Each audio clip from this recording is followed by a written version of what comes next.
Ngayon pong umaga, I'm going to speak to you an encounter na kakaiba. Sapagkat habang binabasa ko po ay hindi lang pala once na nagka-encounter si Jacob sa Panginoon. 4 palang beses. The first ay dito, yung pong doon po sa Luz or sa Bethel, where the Lord allowed Jacob to have an encounter with him in a dream. Ang sunod na encounter ay doon po sa bahay po ni Laban, na kung saan ay kinausap po si Jacob sa pamamagitan ng kanya pong panaginip. And then another one, nung siya po ay papunta na nga doon sa kanilang lugar, ay naka-encounter niya ang Panginoon. This time is face to face. Doon po sa Penuel. At ito nga yung binigyan ni Pastora kahapon, nung sinabi niya, I will not let this day go unless you bless me. But after that, there was also another dream, which is another encounter with the living God. Bago po tayo magpatuloy, pwede po bang yumuko tayo at manalangin?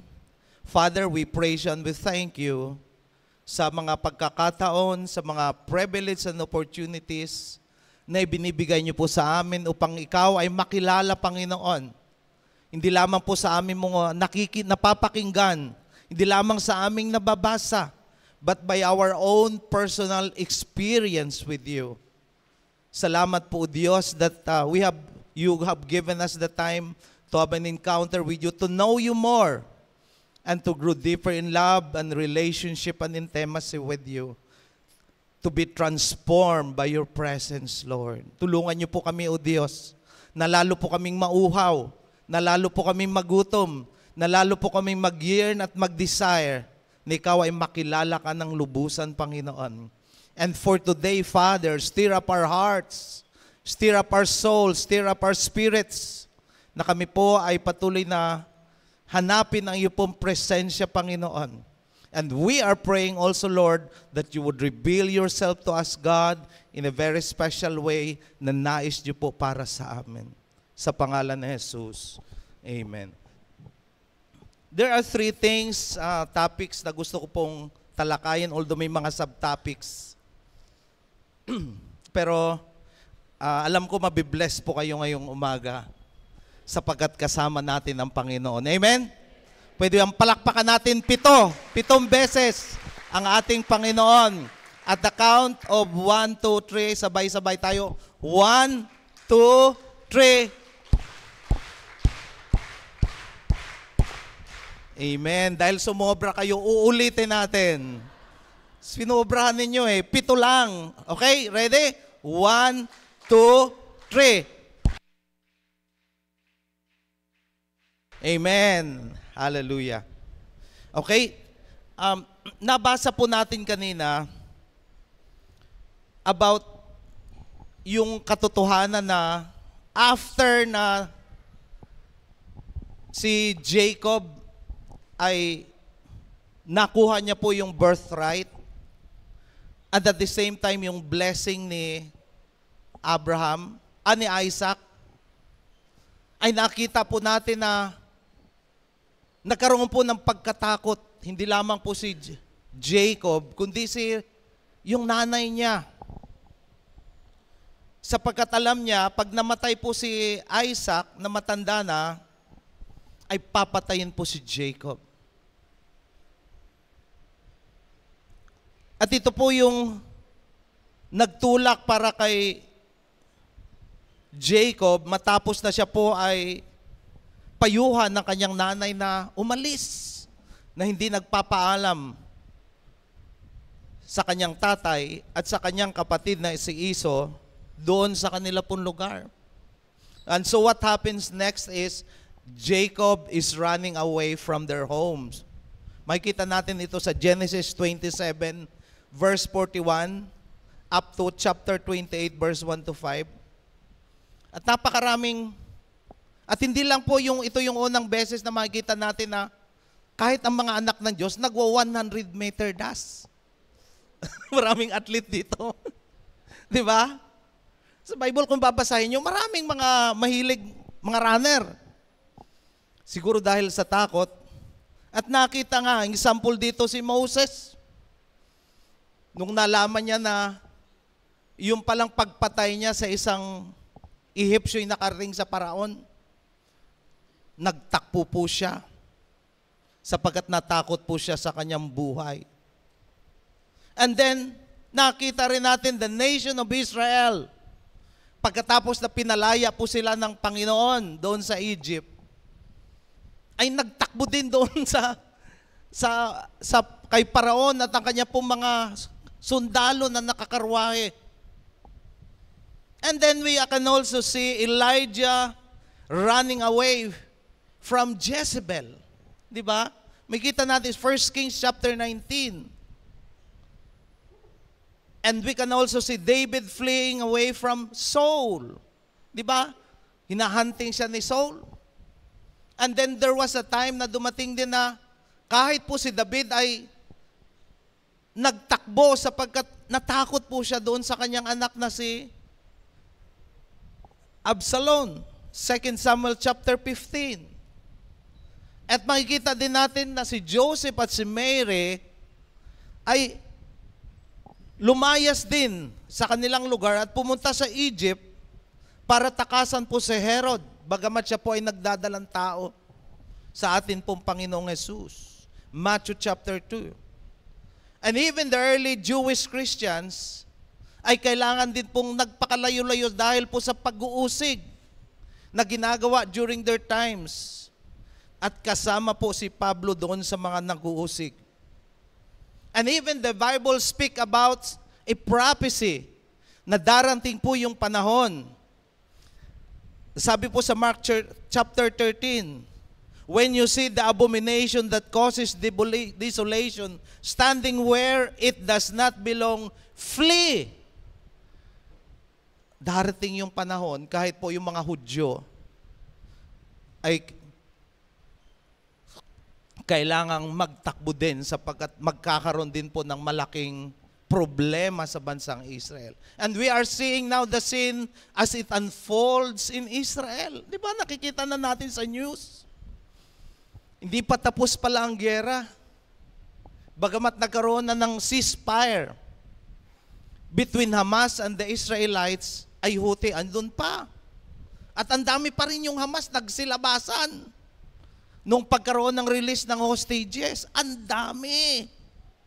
So that means, hindi pa pala matatapos ang giyera na to.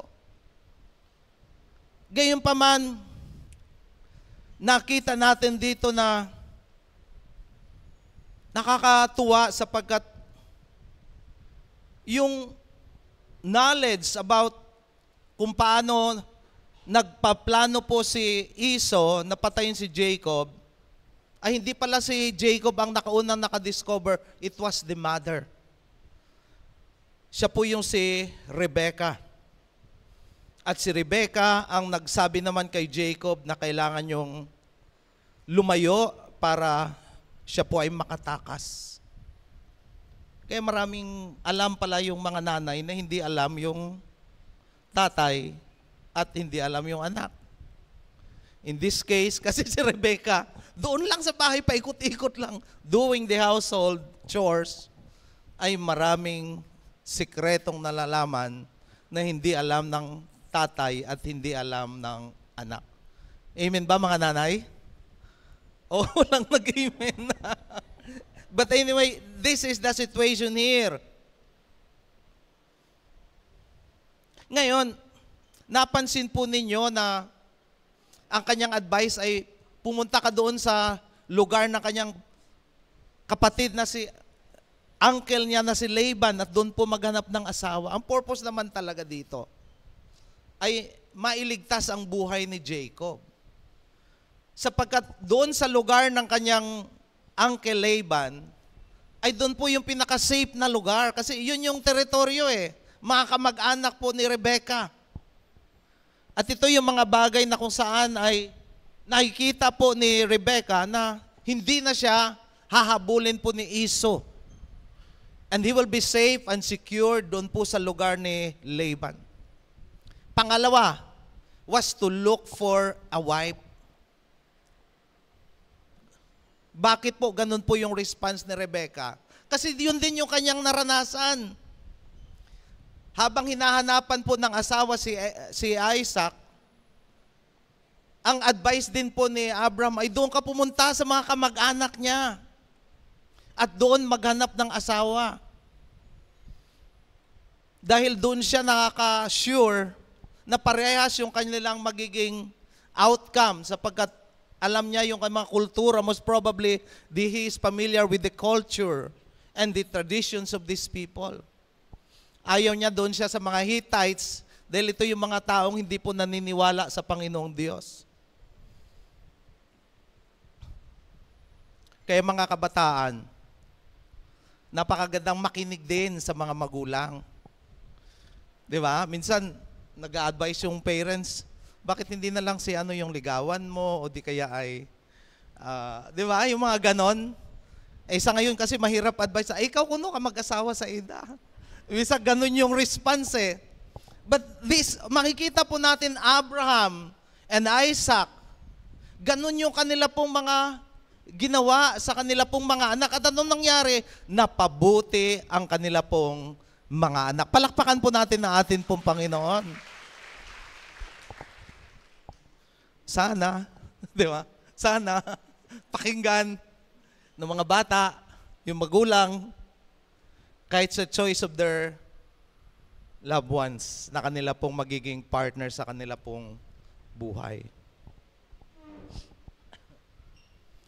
Makikita pa rin ninyo doon po sa ating binasa sa chapter 28.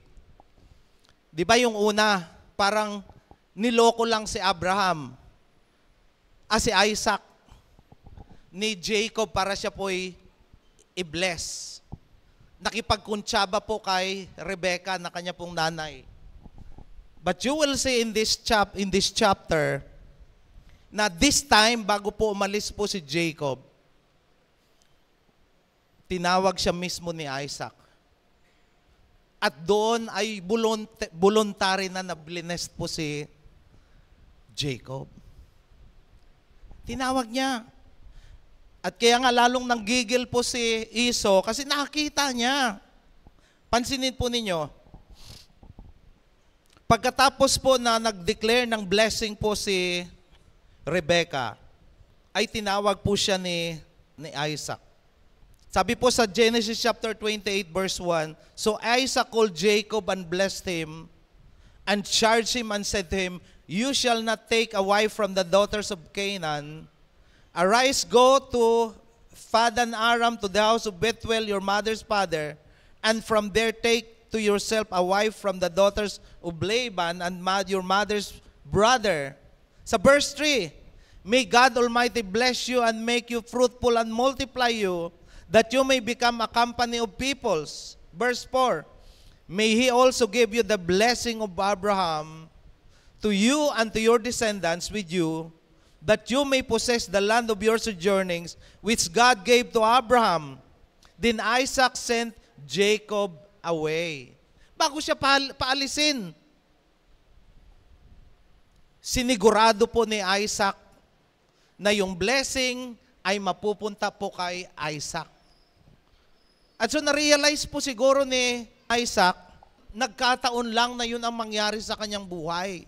Because this time, the Lord is confirming through Jacob na talagang si Jacob ang magiging daan para matupad ang hula ng Panginoon. Pwede bang palakpakan po natin ang atin pong Panginoon? And you will see later on how God confirms this promise. Di ba nakakatuwang maintindihan na kakaiba talaga pag magkilos ang Panginoon? He really knows what He is doing. Kaya kahit ang Panginoon during the time na ang mga Israelita ay nasa Egypt, at doon po nabubuhay po at doon po si Moses pumunta, sinugo ng Panginoon. The Lord actually, through Moses, was revealing Himself. I am the God of your fathers, Abraham, Isaac, and Jacob. He was the great I am. So ano po nangyari? Pagkatapos po na ma-receive po niya yung blessing, parang walang anuman nangyari, di ba? Biruin mo, nag-pronounce ng blessing, nagtakbo, yung pa rin pagkatapos, grabe ang kanyang kalagayan, nasa sobrang takot. Wala na po siyang time na mag-prepare ng kahit magandang unan. Di ba? Naghanap na lang ng bato. Bato siguro na makinis at medyo maliit at ginawang unan doon po sa ilang. Alam niyo po, pag ang tao'y natatakot, kahit ano na lang yung madampot, doon na lang siya. Wala na siyang, hindi matino ang kanyang kaisipan na gumawa ng bagay na para sa kanya pong ikabubuti. And look at this. Kahit pala doon sa mga panahon na tayo po ay, pakiramdam po natin ay yung buong kalangitan at buong kabundukan ay sinasukluban po tayo, God is still with us. Pwede bang palakpakan natin ng Lord? So ano po ba ang nangyari? Yung susunod na po tayo, the first was Jacob's escape, and the second was Jacob's dream. Gayon naman, sasabihin ko po sa inyo, ang panaginip ay isa sa kaparaan na nagko-communicate ang Panginoon sa tao. And we have seen that during the time of the Old Testament time na kung saan nagkaroon po ng panaginip yung Pharaoh. 7 matataba na baka at 7 super payat na mga baka. Di ba? Super payat talaga. At nagkaroon din siya ng panaginip na 7 yung stalks ng palay ba tawag doon? Yung sa at yung 7 may hitik yung mga bunga. That is how the Lord communicated to Pharaoh na wala pong mga taong kayang magpaliwanag kahit yung mga enkantador. Pero marami palang engkanto doon noon. Bakit ang term ay enkantador? Grabe siguro ang witchcraft noong unang panahon. And makikita rin natin, the Lord also speak into the dreams of King Nebuchadnezzar and King Belshazzar. Pero kahit yung po mga tao na hindi po nakakikilala sa Panginoon, kinakausap through dreams. And then nakikita din natin si Joseph at si Mary, kinausap po na anghel sa pamamagitan ng panaginip. At si Pilato, yung kanyang wife ni Pilato, nagkaroon din po ng disturbing dream. Sabi niya, palayain mo yan. Walang kasalanan yan. Sabi niya. Ay, alam niyo naman ng babae, pag nagsabi, hindi ka titigilan talaga. Pero mas malakas yung boses ng tao. Kaya walang nagawa si Pilato. At nakakatuwa that the Lord still have this promise in Acts chapter 2 verse 17, in the last days, God says, I will pour out my spirits on all people, and your sons and daughters will prophesy, your young men will see visions, older men will dream dreams. Kaya yung po mga visions and dreams, hindi po yan mawawala. It's still part of the Lord's plan to communicate with His people. Palakpakan po natin na atin po, Panginoon.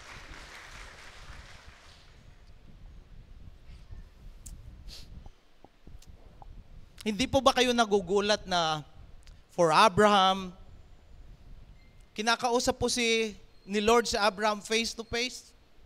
Biro mo, doon siya sa may tent, bigla na lang may lumalabas na parang tao na kinakausap siya. Ganun yung encounter ni Abraham during his time. Genesis chapter 12 verse 1, then Genesis chapter 12 verse 7, the Lord appeared to Abraham. Grabe, bigla na sumusulpot siya, tapos biglang nawawala. Ay pag tayo 100-meter dash na. Kasi hindi natin alam bakit biglang may lumabas at biglang nawala, tapos nagsalita. The Lord said to Abraham after Lot departed, Genesis chapter 13 verse 14. Pero dito po kay kakaiba, kay Jacob. The Lord appeared in the dream of Abraham. So ano po ba yung mga nakita niya po sa panaginip habang siya po'y natutulog? May 3 bagay po akong gustong bigyan ng emphasis. One is the angel or the angels. The second is the ladder. And the third ay yung atin pong Panginoong Diyos doon po sa pinakamataas na tuktok po ng ladder. Ano po yung significance ng mga ito? Bakit ang mga anghel doon sa ladder, di ba may pakpak lumilipad naman sila? O di ba? Hindi nyo po ba natanong sa inyo pong sarili? First, let's talk about the angels. Nakikita po natin na doon sa panaginip ay nasa dalawa pong section ang angels, sa kaliwa at sa kanan, and they are ascending and descending mula po sa langit pababa ng lupa at mula sa lupa papunta sa langit. I was trying to research ilang steps ba yon. Walang nakasabi sa Bible, kaya iba ang interpretation ng tao. So, dahil walang nakasulat sa Bible, I will stick on what the Word of God describe as a ladder. Number 1, ano ba yung significance? Bakit pinakita kay Jacob na yung ladder galing sa langit nakakonekta po sa lupa? Number 1 is, God is God of heaven and earth. Palakpakan po natin na atin pong Panginoon. Ang atin pong Diyos na sinasamba, hindi lamang Diyos ng langit. He is also the God of this earth and of the entire universe. Kaya nga iniisip nitong China, although nagagawa nila yung gusto, but there will come a time, makikita niya, God is still God of China. God is the God of Russia. God is the God of Iran. Yung mga kalaban sa Panginoon. God is the God of North Korea because He is the universal God na siya pong naghahari sa langit at sa lupa. He has the authority on earth and in heaven. At siya po yung nag-exercise ng power and majesty mula po sa kalangit. Kagaya po ng Book of Isaiah, nakita niya po ang Panginoon doon sa kalangitan. High and lifted up on His robe. Nakalagay doon na napakalawak. At yung mga spiritual beings na nagsasabing, non-stop, holy, holy, holy is the Lord God Almighty, and the doorposts of heaven ay para pong nayuyugyug. Here nakita natin, muli ang ating pong Diyos ay nasa kalangitan, high and lifted up. Second, heaven is greater than earth. Nakikita natin, talagang iba sa langit at sa lupa. Mas matindi, mas malawak, mas kagilagilalas po ang langit kaysa sa lupa. Nakita natin sa taas ang langit, ang lupa ay nasa baba. Kaya nga ang sabi po sa salita ng Diyos, as the heavens are higher than the earth, so are my ways higher than your ways, and my thoughts are higher than your thoughts. At nakita nga natin, kahit si Lord nag-declare sa John chapter 6 verse 38, I have come down from heaven to do my will.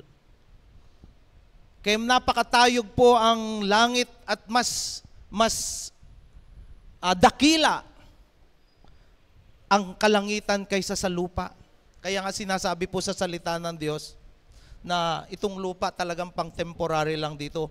Sabi dito, mga pilgrims lang tayo, mga manlalakbay. Sapagkat ang tunay na tahanan po natin ay sa kalangitan. Sapagkat doon po nakagahari ang atin pong buhay na Diyos. At atin po siyang makikita. The third, angels are dispatched by God all the time for various tasks. Kaya pala ang gustong sabihin, bakit busy ang mga anghel pataas, pababa ng ladder from heaven to earth? Ay dahil busy talaga sila. May mga assignments po silang ginagawa para sa Panginoon. And are you not aware na bawat isa tayo may anghel pong naka-assign sa akin? Sabi po sa salita ng Diyos, there are ministering angels sa bawat mga anak ng Diyos na kung saan ay mga heirs of salvation. Kaya hindi imposibleng magawa ni Lord ang gusto niyang gawin. Hindi imposibleng maganap ang pangako ng Diyos sa atin because there are angels on assignment na non-stop ay kumikilos po. Hindi lamang sa langit kundi sa lupa to do the Lord's will. Kaya nga nung si Daniel nananalangin, may angel on assignment, si Michael, pinigilan pa nung Prince of Persia. May mga principalities din pala, may mga demonyo din palang naka-assign sa mga bansa na kumukontra sa Panginoon. Pero mas makapangyarihan ang mga anghel ng Diyos sapagkat ang Diyos na kanilang pinaglilingkuran ay mas makapangyarihan sa lahat. Palakpakan po natin ang atin pong Panginoon. Ang sabi nga dito sa akin pong ni-research, there is so much angelic traffic in this world that we don't even know about it. Grabe, kung saan-saan na lang po, ang dami palang anghel, hindi talaga natin makikita. Because these are creations of the Lord, yung mga invisible things. Si Lord ang nakakakita. Kaya nga sinasabi sa salita po ng Diyos sa Hebrews chapter 13, for some have even entertained angels without even knowing it. May mga anghel, dumadaan lang na hindi po ninyo na-realize. Gusto ko pong haluan po ito ng kwento. Sa akin pong pag-prepare ng message, may na-encounter po akong story about a 19-year-old child pa ba yun? Teen.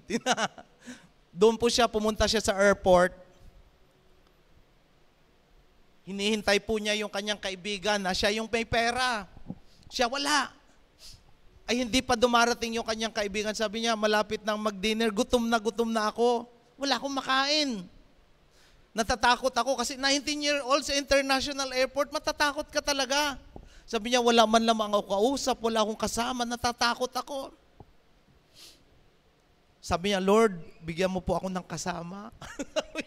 Napapray. Alam mo pa, ikaw nasa desperadong kalagayan, magpipray ka talaga. Lord, bigyan niyo po ako ng kasama at bigyan niyo po ako ng pagkakataong makakain, Panginoon. Abay, maya-maya may kabataang lumapit sa kaedad niya. Tapos, kinausap siya, tapos sabi niya, naka-dinner ka na? Tinanong yung lalang, ay hindi. Sabi niya, hindi. Ikaw, wala pa nga eh. Maya-maya bumili ng dinner yung lalaki, tapos binigyan po siya ng pagkain. At ang nakakatuwa nito, after dinner, hindi na umalis sa kanyang tabi. Kinausap siya. Whole evening, kasi nga, na-delay yung flight.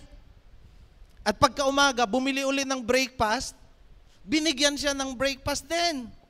Sabi niya, makakabawi din ako pagdating ng kaibigan ko. Kasi yung kaibigan niya, late dumating. Aba, mamaya-maya at 7 o'clock in the evening after breakfast, dumating po yung kaibigan niya. Sabi niya, andyan na yung kaibigan ko, makakabayad na ako. Paglinga, wala na yung tao. Sabi niya, wala na, bigla. Tanong-tanong siya, wala daw siya nakikita. Kita mo yon? Kahit yung mga angels could disguise na parang ordinaryong mga tao. Pwede bang kalabitin nyo yung katabi ninyo? Angel ka ba? Angel ka ba?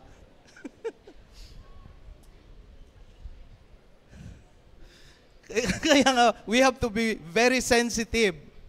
Kasi baka mamaya yung mga kinakausap natin, baka mamaya yung ating mga nakakasalubong, mamaya yung mga nagpapalimos sa kalanat, baka angel din yung tinetesting lang tayo ng Panginoon. We really have to be conscious sa atin pong surroundings because we do not see the invisible. So, sa mga anak ng Diyos, wag naman kayong manalangin sa mga anghel. Sisipain po kayo ni Pedro. Pagbuhay si Pedro, pag kayo po'y nananalangin sa anghel. Kasi nung lumuhod sa kanya po yung pinagaling, sabi niya, tumayo ka at huwag mo akong sambahin. Ako man ay nilalang ng Diyos na kagaya ng anghel. Tinatawag po natin ay atin pong Panginoon. At si Lord naman ang nagdi-dispatch ng mga anghel upang abutin ang atin pong panalangin. The fourth na gusto pong patunayan tungkol doon po sa ladder is, at yung mga anghel na pataas at bababad po doon sa ladder is that God is active on the earth. Hindi po natutulog ang Panginoon. At hindi rin po nagpapahinga ang Panginoon. His angels are being deputized. And the Lord is very active and constantly at work in the affairs of the earth. Huwag po kayong mag-iisip na pinabayaan ka ng Panginoon o hindi dininig ang panalangin mo ng Diyos. He is actively involved sa atin pong mga buhay. Panglima, so many things are happening we don't even know. The invisible world around is a flurry of activity. Marami pong nangyayari sa kapaligiran na hindi po nakikita sapagkat ito po yung mga bagay na sa invisible. Kaya nga, sabi na salita ng Diyos, we really have to walk by faith and not by sight. Iyon ang sabi sa atin ng kasi hindi nga natin nakikita. And we have also to realize na kahit so sa Ephesians chapter 6, ay pinapasuot po sa atin yung full armor of God kasi nakikipagbakat po tayo dito po sa mga kampo ng kadiliman na kalaban po ng Diyos. At sila rin ay kumikilos po sapagkat gusto nilang i-frustrate ang kalooban ng Diyos sa atin po mga buhay na hindi naman pwedeng mangyari sapagkat mas makapangyarihan ng Diyos kaysa kanila.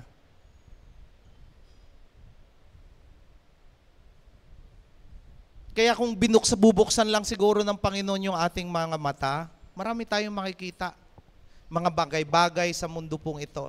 Just like in the days of Elijah, nung hinahabol po sila ng mga sundalo, napapaligiran sa kanila. At ang sabi niya, bakit ka natatakot? Sabi niya doon sa kanyang, sa kay Gehazi ba yun? Yung sa kanyang alalay. Hindi mo ba alam na mas marami tayo kaysa kanila? Sabi niya, marami, dalawa lang tayo. Dalawa lang tayo, dami-dami. Ano bang nasa isip mo? Siguro yun ang kanya. At siya'y nanalangin, buksan ng kanyang spiritual eye. At nakita niya, ang dami palang mga anghel na nakapalibot. Kaysa mas marami pa, higit na mas marami kaysa doon sa mga chariots at sundalo ng kaaway. Maraming mga bagay na nangyayari sa invisible world that only God can see what is really happening sa atin pong mga buhay. Ngayon, tinukoy ko kanina about the angels. Ngayon, tukuyin ko naman yung ladder. Bakit may hagdan? Hagdan ba yun sa Tagalog? Bakit may hagdan? Ano bang gustong sabihin nitong hagdan, ladder or stairway, sa langit, papunta sa lupa?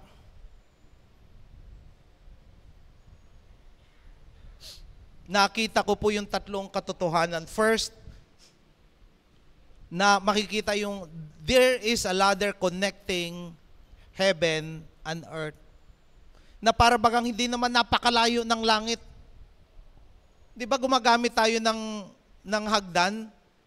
Kung nakaya nating lakarin ngayon, pag napakataas po yung apartment, ang ginagamit elevator kasi ang hirap umakyat. Pero dito po ipinakita ay hagdan. Na gustong sabihin, meron talagang connection ang langit sa lupa at ang lupa sa langit. And the only person na pwede pong mag-fill up ng gap na yan between heaven and earth ay walang iba kundi ang ating Diyos. Pangalawa, it signifies that the God who created the universe desires an intimate relationship with His creation, especially mankind. And God initiates the connection, the conversation, and relationship with Him. Di ba napakatayog ng langit, napakababa ng lupa, and yet the Lord allows Jacob to see kung ano po yung naroon sa taas po ng ladder, nang gustong sabihin, it is the Lord's goodwill and pleasure na siya po ay makipag-ugnay sa tao at magkaroon ng tao ng tunay na relasyon sa Kanya. Third, it signifies the grace and power of God to reach out for men and not reaching out for God. Di ba? Hindi naman talaga kaya ng tao na sa pamamagitan ng kanyang effort siya makakapasok sa langit, just like the Tower of Babel. I-compare nyo po yung Tower of Babel at sa ladder na ipinakita po kay Jacob. Ang Tower of Babel ay ginawa po ng tao sa pamamagitan ng kanila pong effort in their desire na gusto nilang maabot ang langit at ang glory ay mapunta sa Kanya. And so what happens? Because of their intention na ayaw po nilang mag-scatter at sundin ang kalooban ng Diyos na mag-multiply po sila, punuin ang buong mundo. Nagtipon-tipon po sila sa lugar. At ginulo po ang kanila pong language ng Panginoon. Kaya po sila ay nagkawatak-watak. But in this ladder, iba po yung gustong mangyari ng Panginoon. God wants to unite His people. The Israel. At hindi lamang po para ma-unite po ang tao, kundi para ang tao po ay maabot, hindi sa pamamagitan ng gawa o sa effort ng tao, kundi galing po ang biyaya sa Panginoon. Biruan mo, walang effort si Jacob, natutulog lang siya, and yet the Lord allowed him to see the ladder and the Lord on His throne. Kaya hindi ka talaga maliligtas sa iyong mga gawa. Hindi ka talaga maliligtas sa pamamagitan ng iyong religiosity o sa iyong mga effort apart from the grace of God. At itong ladder na ito, alam niyo bang sinong tinutukoy ng ladder na ito? Si Jesus. Pwede bang palakpakan po natin ang atin pong Panginoon? He is the way, the truth, and the life. He is also the door. At wala po makakapasok sa Ama malibang sa ating Panginoon. That's why this dream is actually looking on the future. Prophetic po ito. At ang tinutukoy na ladder na ito ay ating Panginoon sapagkat He will only be the way to the Father. Napakaganda, di ba? Kaya nga encounter talaga ito.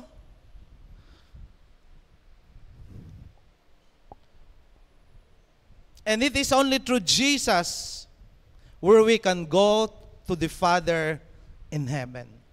Tingnan niyo po yung pangatlo na nangyari kay Jacob.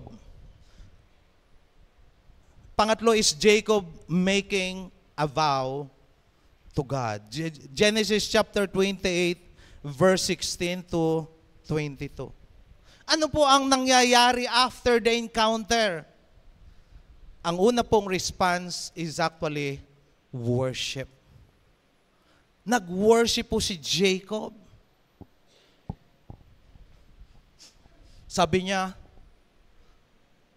ito pala ay bahay ng Diyos. Andito pala ang Panginoon. Andito pala yung daan papuntang langit. At yung kanyang tanging natitira na bato na ginawa niyang unan, binuhusan niya po ng oil. At siya po'y nag-worship sa Panginoon. At nag-declare pa siya ng vow sa Panginoon. Worship is our response to our encounter with the living God. Iba talaga, dapat talaga magkaroon ng encounter ang mga Kristiyano. Sapagkat yung mga Kristiyano, minsan nagiging Christian, Sapagkat yun po, doon po sila lumaki. Ang kanyang magulang ay Kristiyano, ang kanyang nanay, tatay Kristiyano, mga kapatid. At siya po'y nahatak sa church at nakagawaan na nilang mag-worship ng ganon. Kaya minsan pag namamatay yung parents, wala nang dumadala sa kanila sa church, nawawala na rin sila sa church. But when you have an encounter with God, magwo-worship ka sa Panginoon, sapagkat yun ang response ng encounter mo kay Lord. Not being influenced by other people, kundi yung puso mo, yung kaluluwa mo, yung espiritu mo ay nagsasabing, Lord, I worship you, Almighty God. Sapagkat yun ang dagan para ikaw ay personal na makakilala sa Panginoon. Jacob ay ganun din. Alam niyo po si Jacob, walang sinasabi kung nag-worship siya na kagaya po ni Abraham. Wala po akong nababasa except na yung si Abraham po ay isa pong Kristiyano, isa pong tagasunod ng Panginoon. Kaya nga siguro inallow ni Lord na magkaroon po siya ng encounter. It is because the Lord wants Jacob to know na yung sinasambang Diyos ng kanyang tatay ay siya rin Diyos na ngayon ay nangungusap sa kanya.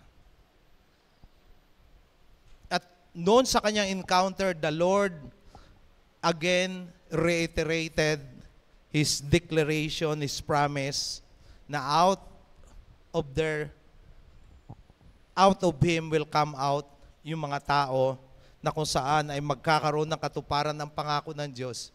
The people, the nation, and the blessing. Kaya nga after the encounter, nagiging maliwanag kung ano yung anong plano mo sa buhay, ano yung goal mo sa buhay. Nagiging parang sine. Na hindi lamang ikaw ay hit and miss, kundi parang nagkakaroon ka ng insight kung anong nais gawin ng Lord sa buhay mo. This is the result of an encounter with the living God. Tayo po naka-encounter na po kasi kay Lord, pero kung si Jacob nga naka-4 na encounter, hindi ba kayo nagdi-desire na maka-encounter uli ang Panginoon? Pwede ba palakpakan natin ng Lord? Di ba? 4. Ay bakit hindi natin subukang muli? Si Lord nga hindi nagsasawang tayo po'y ma-encounter sa atin pong mga buhay. And one more thing na gusto ko pong iklaro po sa inyo. Because he had encountered the living God, he made a memorial for that wonderful encounter. Ang kanyang memorial ay yung pong bato na binuhusan niyo po ng oil. At sinabi niya, this is Bethel, the house of God. Alam niyo po si Lord, meron ding ginawang memorial po sa atin. Sa kanyang biyaya, sa kanyang habag, sa kanyang pong pagmamahal. And the memorial is, si Lord mismo ang nagsabi, sa kanya pong Last Supper, do this in memory of me. Remember, He is the way, He is the truth, He is the life, He is the ladder. Now, He is making this memorial for us to remember kung paano naging mabuti ang Diyos sa ating buhay. And this is the memorial that the Lord wants us to remember. The Lord wants us to celebrate. The Lord wants us to take hanggang sa pagbabalik ng ating Panginoon. Ang tanong ngayong umaga, do you desire for another encounter with the living God?